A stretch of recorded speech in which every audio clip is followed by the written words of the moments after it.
கிறிஸ்தவர்களுக்கெல்லாம் தாயாக விளங்கக்கூடியவர் மேரி மாதா. தன்னுடைய பள்ளியில் படிக்கக்கூடிய அனைத்து பிள்ளைகளுக்கும் தமிழை கற்பித்து மாதாவாக விளங்கக்கூடிய லீமா மேரி அம்மா அவர்கள் தற்பொழுது நம்மிடையே. அனைவருக்கும் மகிழ்வான மாலை வணக்கம்.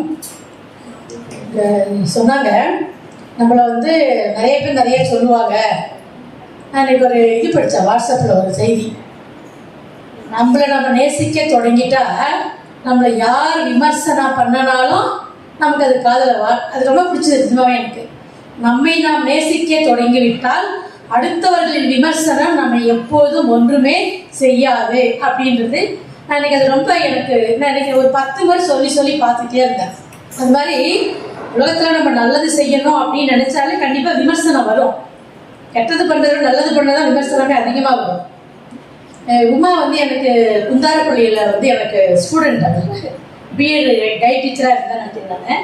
இல்லை அவங்க இருந்தாங்கன்னாப்பா இவங்க முதல்ல அந்த வாட்ஸ்அப்பில் பார்க்கும்பொழுது நான் இவங்க தமிழ் ஆசிரியர் நினைச்சேன் ஆக்சுவலாக. அப்புறம் ஒரு முறை என் தம்பியோட இவங்க ட்ரைனிங் ஒன்று போயிருந்தாங்க. இப்படி கேட்டப்ப அக்கா இங்கிலீஷ்க்கு அவங்க அப்படின்னாங்க. எனக்கு ரொம்ப வெக்கமாக இருந்தது. ஏன் தமிழ் டீச்சராக இருந்து நம்மளால இது செய்ய முடியலையே. அவங்க நான் அவங்கள ஒரு 2-3 முறை பார்க்கவே மாட்டேன்.